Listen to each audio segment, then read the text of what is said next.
Quero cumprimentar, saudar os irmãos, aqueles que ainda não cumprimentei nesta manhã. Que Deus conceda um domingo abençoado com as suas famílias. E convidá-los a abrirem as suas Bíblias no Evangelho segundo Lucas, capítulo 11. Evangelho segundo Lucas, capítulo 11. E depois iremos para o livro do profeta Jonas. Evangelho segundo Lucas, capítulo 11. Depois iremos para o livro do profeta Jonas.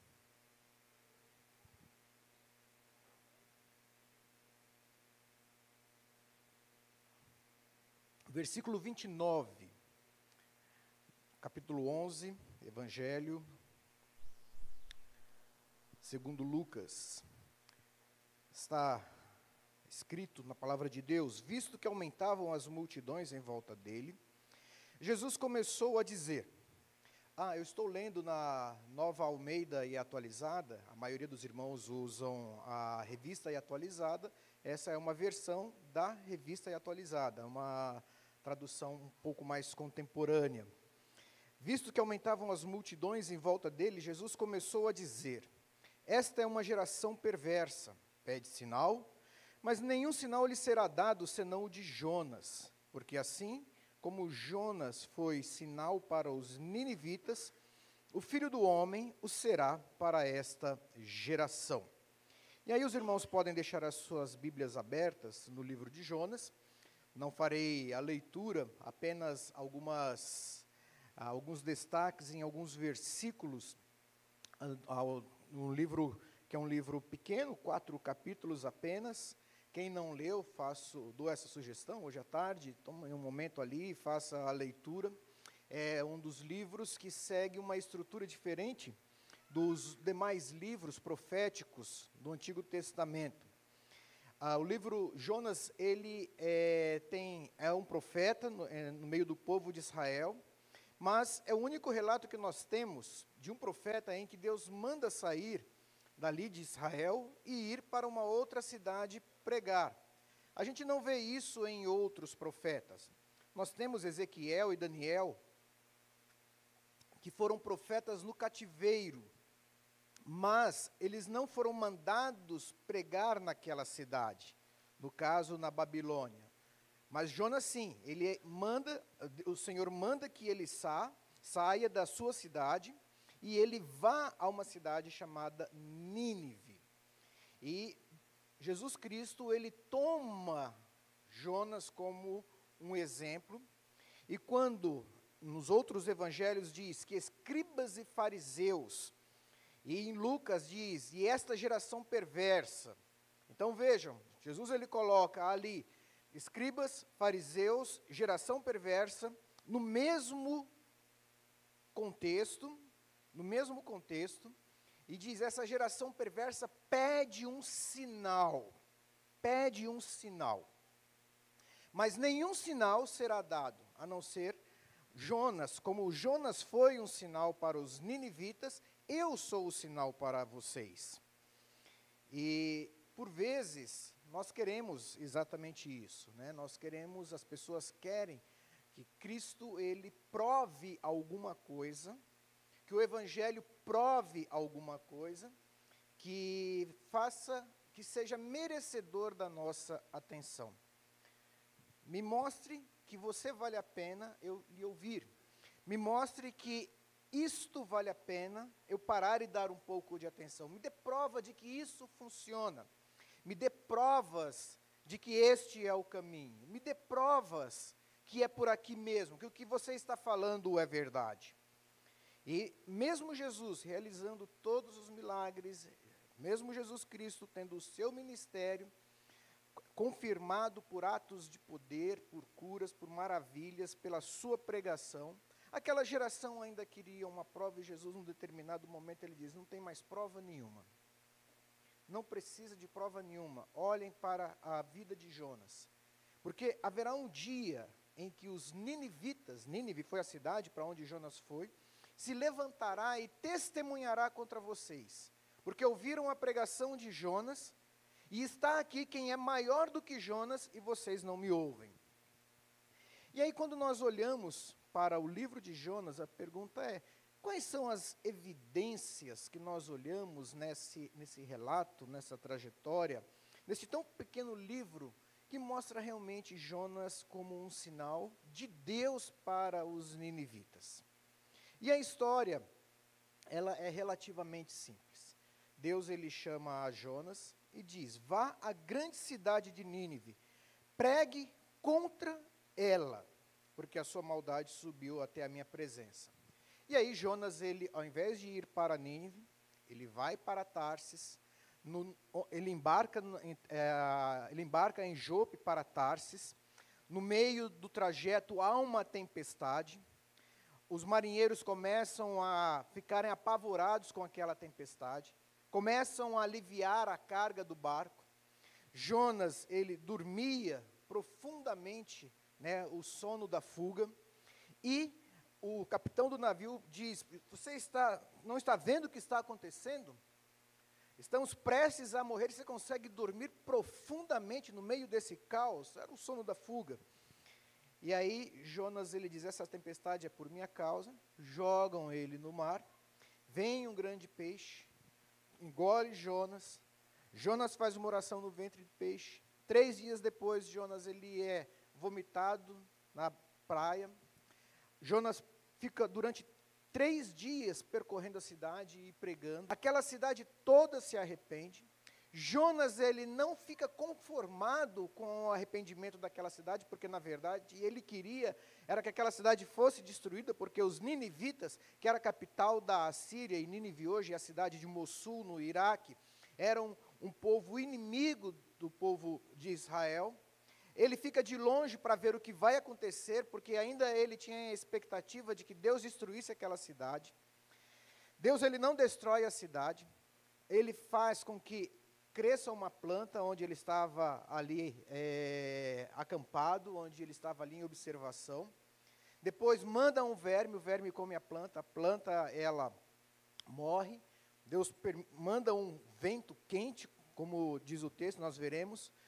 Jonas, ele fala: isso aqui é demais para mim, prefiro morrer. E aí Deus diz para Jonas: você tem misericórdia de uma planta que você não fez nada para que ela nascesse e crescesse, e eu não vou ter misericórdia da cidade de Nínive? Essa é a história, essa é a sinopse bem curtinha, que as crianças conhecem muito bem, fazendo desenhos de um peixe, de Jonas, na escola dominical. Mas, quando nós olhamos para o texto bíblico, quais sinais nós podemos perceber que apontam para a presença de Deus naquela ocasião, e que nós podemos também fazer uma analogia com o Evangelho e com o ministério de Jesus Cristo?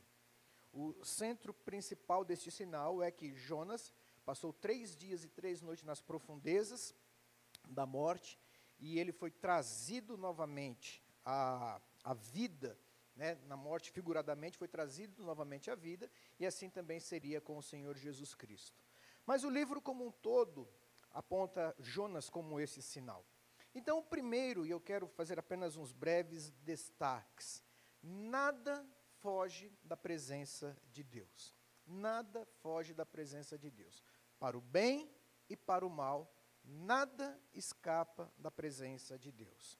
No versículo 2 do capítulo 1, Deus diz a Jonas: levante-se e vá à grande cidade de Nínive e pregue contra ela, porque a sua maldade subiu até a minha presença.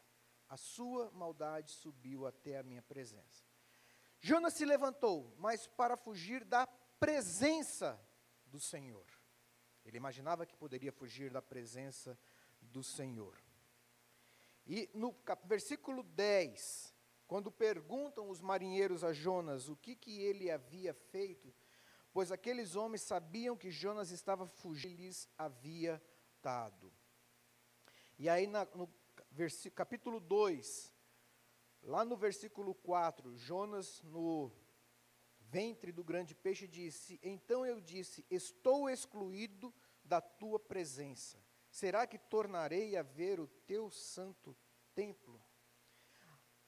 O que nós percebemos aqui é que não há nada que possa escapar da presença do Senhor. Não há nada, seja bom, seja mal, tudo está diante do Senhor. Tanto que quando Jonas, no próprio ventre do peixe, no versículo 7, ele diz: quando dentro de mim desfalecia a minha alma, eu me lembrei do Senhor e subiu a ti a minha oração no teu santo templo. Veja, Jonas ele não está em Jerusalém, Jonas ele não está diante do templo construído por Salomão, ele está longe geograficamente aqui de Jerusalém, ele está aqui no ventre de um peixe, ele, num determinado momento, ele diz: eu estou excluído da tua presença, e ele chega: quando que eu vou, será que eu vou ver o teu santo templo? E ele ora: Senhor, aqui desfalece a minha alma, e subiu a ti a minha oração no teu santo templo. Parece uma contradição, porque ele diz: Senhor, será que eu vou ver o teu templo? E lá naquela ocasião, lá nas profundezas, ele diz: a minha oração subiu no teu santo templo. Ou seja, Jonas ali ele tem uma compreensão de que o templo do Senhor vai muito além de uma localidade geográfica. De que o templo do Senhor, ele não está restrito a um quadrilátero, como era em Jerusalém. Que, na verdade, o templo do Senhor é a presença do Senhor. E não há nada que foge da presença de Deus. Por isso que Jesus, quando é anunciado, diz: o seu nome será Emanuel, que significa Deus conosco. E isto é reconfortante e ao mesmo tempo é uma advertência, porque mostra que todas as coisas estão na presença de Deus. Quando olhamos o que ocorre, e hoje com a era aí da internet, ficamos assustados com o que ocorre no mundo. E a gente chega a se perguntar: mas Deus ele não está vendo essas coisas? Sim, Ele está vendo. Deus não está vendo essa maldade que está ocorrendo? Sim, Ele está vendo. Deus não está vendo a injustiça? Sim, Ele está vendo. Deus ele não está vendo o que o homem tem feito? Sim, vê. E o meu sofrimento, será que Deus está vendo? Sim, Deus está vendo também. As minhas lutas, as minhas provações, sim. Por quê? Porque Jesus Cristo é Emanuel, Deus conosco. E nada foge da presença de Deus. Deus diz que retarda a sua ira, dando ocasião ao arrependimento. E é exatamente isso que nós veremos. Mas, em segundo lugar, Deus, Ele é soberano sobre tudo, todas as coisas e todas as pessoas. E é interessante como o livro de Jonas, ele mostra essa soberania em detalhes pequenos. Capítulo 1, versículo 4 diz: primeiro o Senhor já havia dado uma ordem a Jonas: vai e faça isso.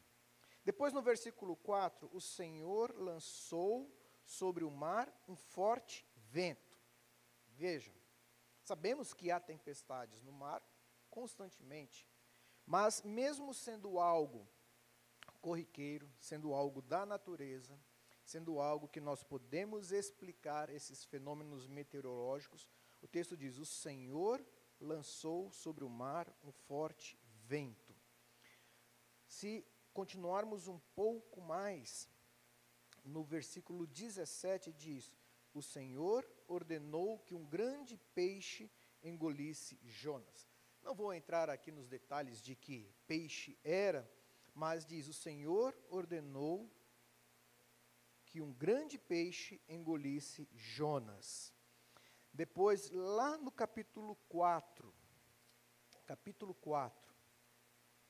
diz assim, versículo 6, então o Senhor Deus fez crescer uma planta por cima de Jonas. Depois no versículo 7, mas no dia seguinte, ao amanhecer, Deus enviou um verme que atacou a planta e ela secou. No versículo 8, quando o sol nasceu, Deus fez soprar um vento leste muito quente. Será que é por acaso esses detalhes todos que estão aqui, Deus ele manda Jonas, Jonas ele desobedece, ele faz uma rota alternativa, porque Deus diz, vá para Nínive. Nínive, capital da Síria, era uma cidade conhecida pela sua violência, pela sua idolatria, tanto que Deus diz, a sua maldade subiu até a minha presença. Vá para lá, você vai pregar num local que é mau. Você vai pregar num local que não quer ouvir a minha voz. Você vai pregar num local que não é agradável. Você vai encontrar a realidade do que é o ser humano ali. Deus, ele ordena. E aí ele vai para Tarsis, que era a cidade do ouro, das oportunidades. Era a cidade que todos gostariam de exercer ali um pastorado. E aí Deus começa a mostrar para Jonas nas pequenas coisas que quem ordena, quem está no controle, quem manda é Ele. Deus, ele manda uma tempestade, Deus manda a tempestade acalmar, Deus manda um peixe, Deus manda um verme, Deus manda um vento, Deus manda que crescesse uma planta. E quando olhamos para Jesus Cristo fez muitas coisas semelhantes. Tanto que os discípulos perguntam, quem é este que até o vento e o mar lhe obedece? Quem é este que multiplica pão? Quem é este que diz a um apóstolo, vai e lance um anzol e pesque um peixe e haverá uma moeda que aquele peixe já havia engolido debaixo da sua língua, pegue aquele peixe? Quem é esse que faz todas essas coisas, que tem todo este poder? E Jonas, uma leitura cuidadosa, mostra exatamente isso. Que Deus, ele tem o domínio e é soberano sobre todas as coisas, sobre tudo, sobre os detalhes da nossa vida, sobre os pequenos detalhes que nós pensamos passar despercebidos, que simplesmente nós não damos tanto atenção. Deus, ele conduz todas as coisas. Até mesmo quando nós estamos fazendo aquilo que não é do agrado de Deus, Deus, ele usa as situações para nos levar ao caminho correto. E Jesus, ele disse, olhem para Jonas, como ele foi um sinal para o seu período. Assim também é o Filho do Homem para esta geração. Mas tem algo também interessante que nós podemos observar. A misericórdia de Deus. A misericórdia de Deus. No capítulo 3, depois de toda essa jornada de Jonas, o versículo 1 diz, a palavra do Senhor veio a Jonas pela segunda vez. Ou seja, o Senhor, ele nos chama uma, chama duas, ele sempre nos está dando a oportunidade de recomeçar, de retomar onde havíamos parado e caminhar para aquilo que é a vontade dele. Versículo 2, levante-se, vá à grande cidade de Nínive e pregue contra ela a mensagem que eu lhe darei. Jonas se levantou, foi a Nínive, segundo a palavra de Deus. Ora, Nínive era uma cidade muito importante diante de Deus.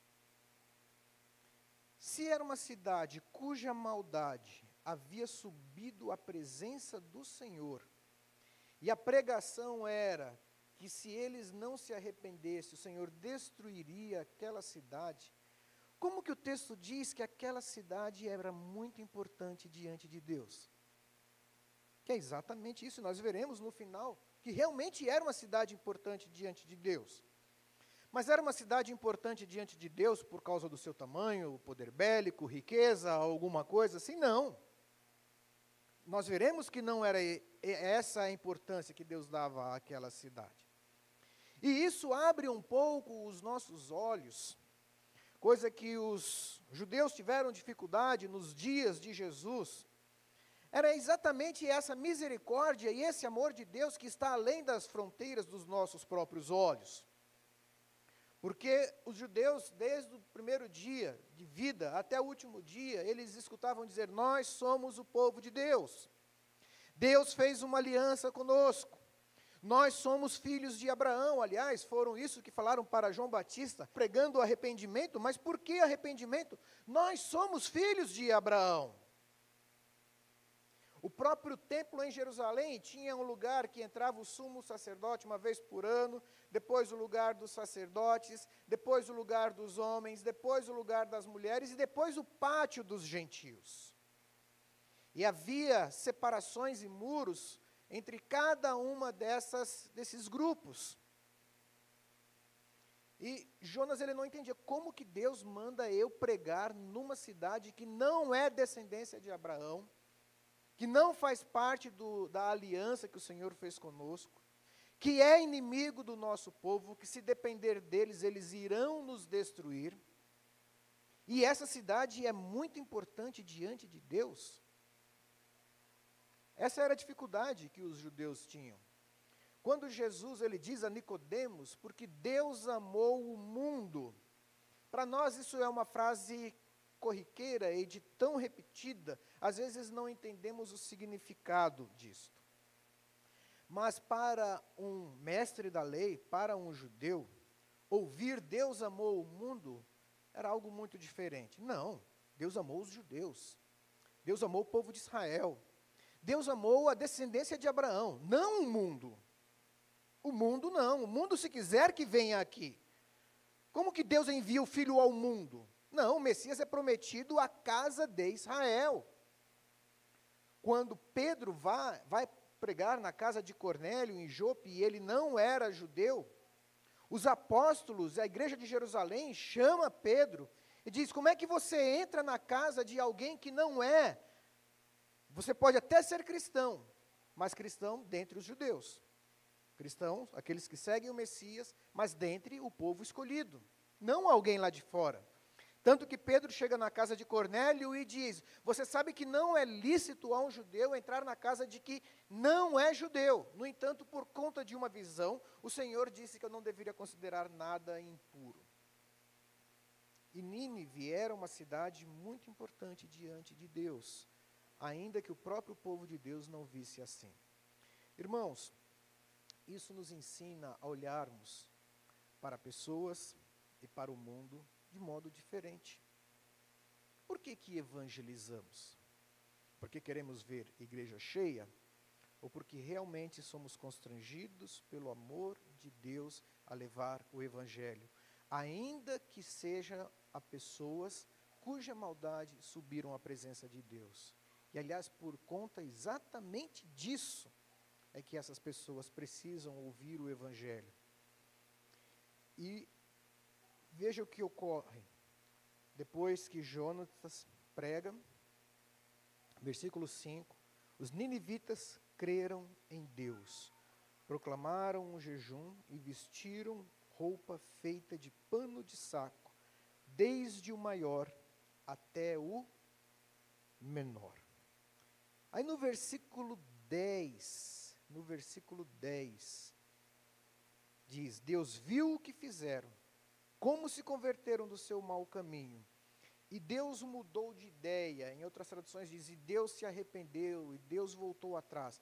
Isso são expressões humanas para tentar se aproximar daquilo que se diz respeito a Deus, porque nós não temos todas as palavras e compreensão do que diz respeito a Deus. Ou seja, Deus, ele não faria mais o mal que havia dito que faria a eles. E aí Jonas ficou muito aborrecido, com raiva, e ele orou ao Senhor e disse, Senhor, não foi isso que eu disse estando ainda na minha terra? Por isso me adiantei fugindo para Tarsis, pois sabia que tu és Deus bondoso e compassivo, tardio em irar-se e grande em misericórdia, e que mudas de ideia quanto ao mal que anunciasse. Interessante essa compreensão missionária de Jonas. Ele falou, eu não vou pregar para eles, porque se eles se arrependerem, o Senhor vai perdoar. Então eu não quero pregar. Se eu pregar para eles e eles se arrependerem, o Senhor é bondoso, o Senhor é compassivo, o Senhor vai mudar de ideia. Por isso eu não quero pregar, na verdade eu quero ver mesmo a destruição deles. E irmãos, existe, no século XX, foi desenvolvida uma teologia chamada teologia do domínio. E ela tem as suas versões. Uma delas é exatamente, temos que tomar o que é nosso por direito. Vocês já viram isso no carro, em adesivo? Temos que tomar o que é nosso por direito. E a gente se coloca numa cruzada, muitas vezes política, bélica, numa cruzada de destruição do outro. Jonas estava nessa cruzada. Não, quero ver mais é Deus destruir o outro. E ele sabia que Deus era bondoso e compassivo, e que poderia mudar de ideia caso aquele povo se arrependesse. E a pergunta é, será que quando nós colocamos nessa cruzada, e aliás, que aconteceu isso na Idade Média, as cruzadas para exterminar os infiéis, quando nós olhamos para a Europa, uma Europa pós-cristã, e a gente se pergunta, por que será que a Europa, que tinha catedrais cheias, ela hoje praticamente tem suas catedrais vazias? Ela se tornou uma Europa secularizada e uma Europa pós-cristã. Mas talvez se nós perguntarmos para aqueles que conhecem a história, para europeus que conhecem a sua própria história, vão dizer, essas catedrais foram construídas com sangue. Essas catedrais foram construídas com vilas sendo dizimadas em nome de Deus. Essas cruzes e esses pináculos erguidos foram construídos em nome de Deus, mas à custa de muitas vidas. Essa conversão era a conversão feita em massa, era a guerra justa que se fazia no Brasil quando se pregavam aos indígenas. Os jesuítas estavam aqui e pregavam o evangelho, anunciavam Cristo. E aí falavam, bom, se eles ouvirem, tudo bem. Eles vão entrar aqui para dentro das nossas missões e ficarão protegidos. Se eles não ouvirem, a guerra justa está liberada para exterminar. É interessante que Jonas estava pensando algo semelhante. E aí, Deus ele dá uma lição a Jonas. O que ele faz? Agora, Senhor, peço que me tires a vida, porque para mim é melhor morrer do que viver. Isso aqui é muito profundo, essa análise. Jonas está dizendo, Senhor, o Senhor não destruir esse povo porque ele se arrependeu, para mim eu prefiro morrer. Tem uma série nova, lá vai eu falar de filmes e séries, quando o rei da Inglaterra, ele dizima, né, vikings, ou escandinavos que estavam ali ali na região da Inglaterra, e alguns vikings eles vão para a Inglaterra para lutar por conta daquele extermínio. E no mesmo barco tinha pagãos e cristãos. E eles começaram a brigar porque eles não queriam remar, né, no mesmo barco, porque tinham do lado pagão e tinham cristãos. E um dos líderes ali fala assim, mas nós somos irmãos de sangue, estão dizimando, nós precisamos ir lá fazer alguma coisa. Não, eu não remo ao teu lado. E Jonas ele diz, eu prefiro morrer do que viver ao ver este povo se arrepender. E aí o Senhor diz, você acha que é razoável essa sua raiva? E aí né, Jonas ele sai da cidade, senta-se num lugar a leste, constrói um abrigo, senta na sombra para ver o que aconteceria. Bom, eu falei para eles que eles iriam morrer se não se arrependessem. Se arrependeram. Quero ver se Deus ele vai fazer mesmo alguma coisa. E aí tem toda a história da planta, do vento quente, do verme. E aí agora ele prefere morrer porque ele está num calor insuportável. Não sei quem já esteve num lugar num calor insuportável. Não sei se chega a ser o mesmo a sensação térmica, mas eu já andei na rua com 48 graus no centro de Cuiabá. A gente prefere estar no céu mesmo, para não dizer morrer. Ou então, pelo menos, um shopping ou uma agência bancária para entrar. Mas ele fala, prefiro morrer do que viver. E aí Deus pergunta a Jonas, você acha que é razoável essa sua raiva por causa da planta? Ou seja, para Jonas, uma cidade e uma planta tinham o mesmo valor. Tinha a mesma... E Deus ele diz, e Jonas respondia, tão razoável que até quero morrer. E aí o Senhor disse: você tem compaixão de uma planta que não lhe custou nenhum trabalho. Você não a fez crescer. Numa noite ela nasceu e na noite seguinte desapareceu.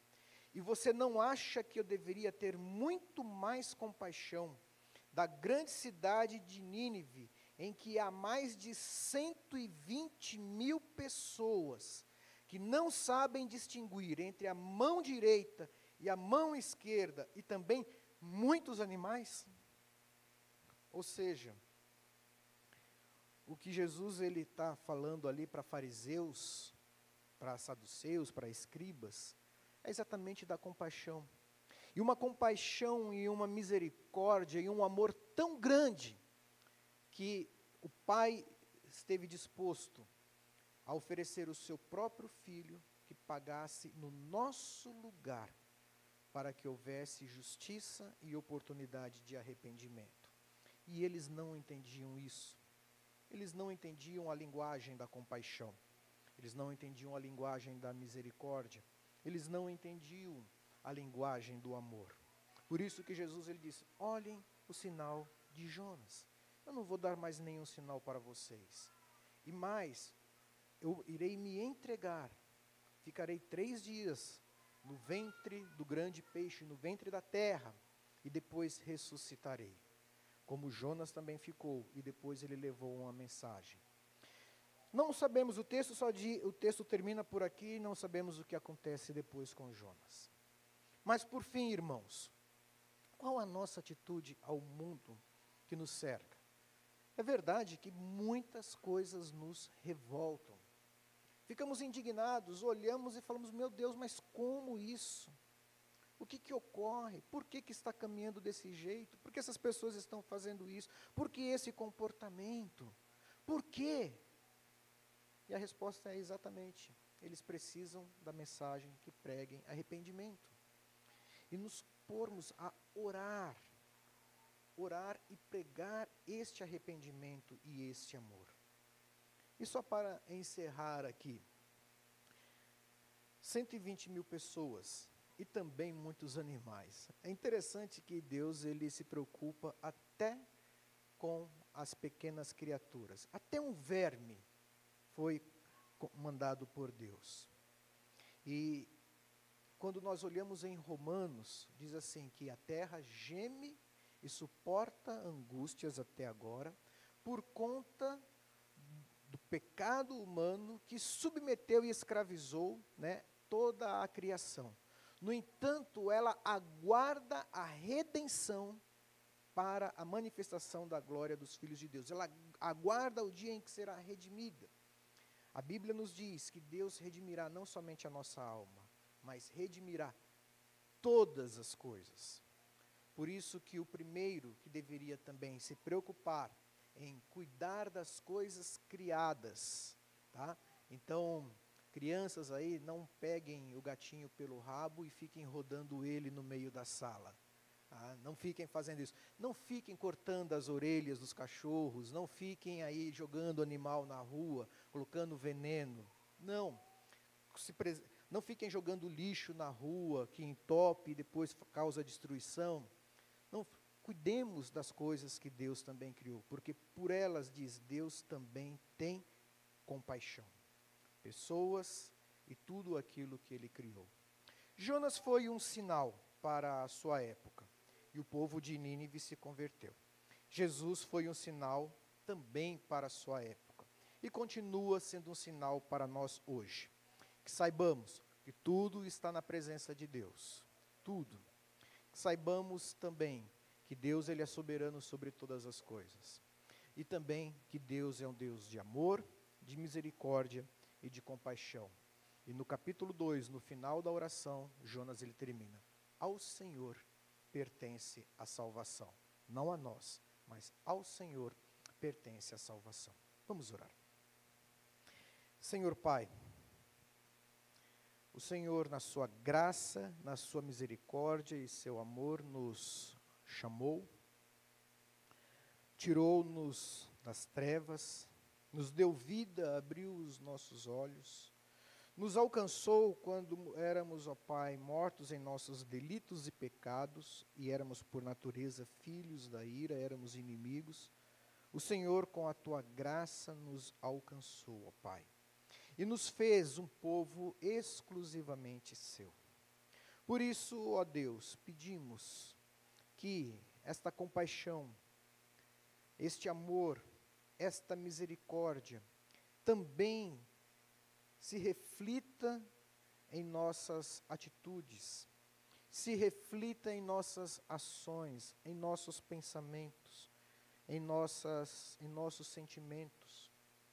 Que, ó Pai, aprendamos a orar, a interceder por aqueles que estão afastados, estão longe, estão rebeldes, mortos em seus pecados, cuja maldade sobe à tua presença, para que também eles conheçam este Evangelho, e que teu Santo Espírito traga arrependimento a esses corações.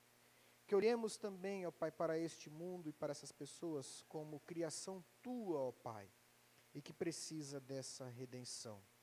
E que olhemos para o Evangelho como o grande sinal do amor e da manifestação do poder de Deus. Oramos no nome de Cristo Jesus. Amém.